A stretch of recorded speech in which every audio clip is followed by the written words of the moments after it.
រឿងមិត្តល្អស្គាល់គ្នាក្នុងគ្រាលំបាក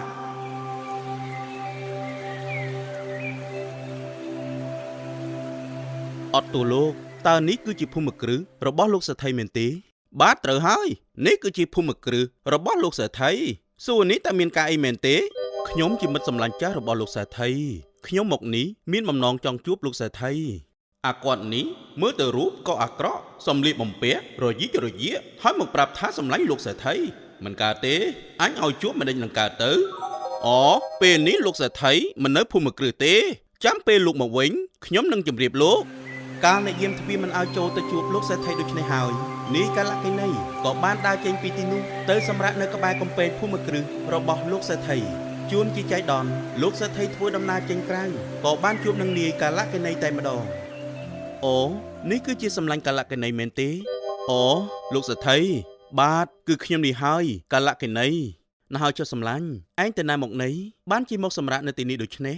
គឺថាខ្ញុំមកនេះគឺមករកសុំជំនួយពីលោកសេដ្ឋីនឹងណាហើយមានការអីចាំនិយាយគ្នាខាងក្នុងផ្ទះមកចូលក្នុងផ្ទះសិនទៅបណ្ឌិតទីប្រឹក្សាទាំងឡាយរបស់សេដ្ឋីពោធិសត្វបានណែនាំថាវាមិនមានការចាំបាច់អ្វីនឹងទៅជួយទំនុកបំរុងមនុស្សឥតប្រយោជន៍នោះទេតែសេដ្ឋីយល់ដល់មិត្តទើបពុំស្ដាប់តាមការណែនាំរបស់ទីប្រឹក្សាទាំងឡាយ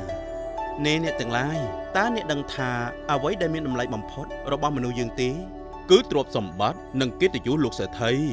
គឺការទទួលបានការសរសើរពីអ្នកដទៃលោកសេដ្ឋីមិនត្រឹមត្រូវទេ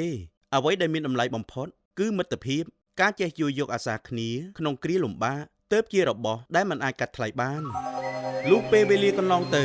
សេដ្ឋីពោធិសត្វមានកិច្ចការច្រើនត្រូវទៅបំពេញនៅក្រៅទើបផ្ដាំផ្ញើឲ្យនាយកាលកិនីជួយមើលថែផ្ទះឲ្យខ្លួន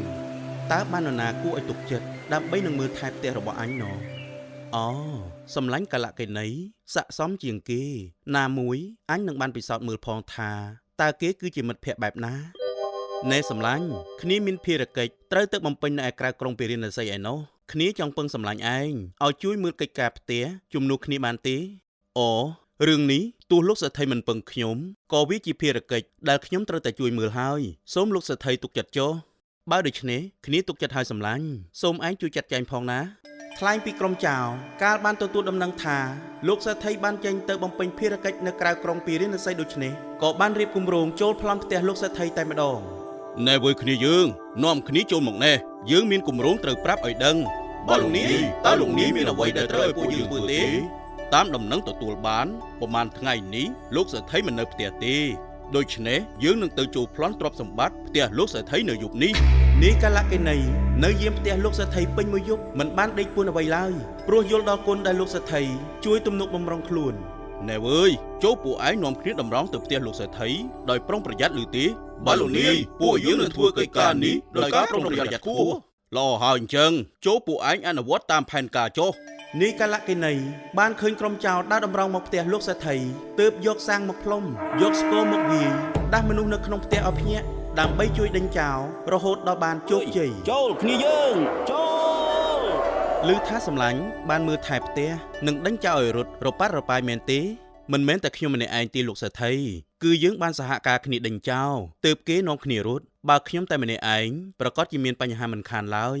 តែយ៉ាងណាគឺបានសម្លាញ់ជាអ្នកជួយមើលការខុសត្រូវយាមកាមទើបធ្វើឲ្យគ្រប់គ្នាបានរួចផុតពីការប្លន់គ្រានេះបាន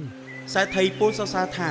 នាយកាលកិនីជាមិត្តដែលចេះដឹងគុណបុណ្យគេហើយក៏បានប្រគល់ទ្រព្យសម្បត្តិឲ្យជាច្រើនចាប់ពីពេលនោះមកគ្មាននរណានិយាយមើលងាយនាយកាលកិនីទៀតឡើយមនុស្សមានស្មារតីគ្រប់កាលទាំងពួងតែងតែទទួលបានជ័យជំនះគ្រប់កាលៈទេសៈមិត្តពិតតែងហ៊ានលះបង់និងចេះជួយយកអាសាគ្នាទៅវិញទៅមកជាពិសេសគឺក្នុងពេលមានអាសន្ននេះឯង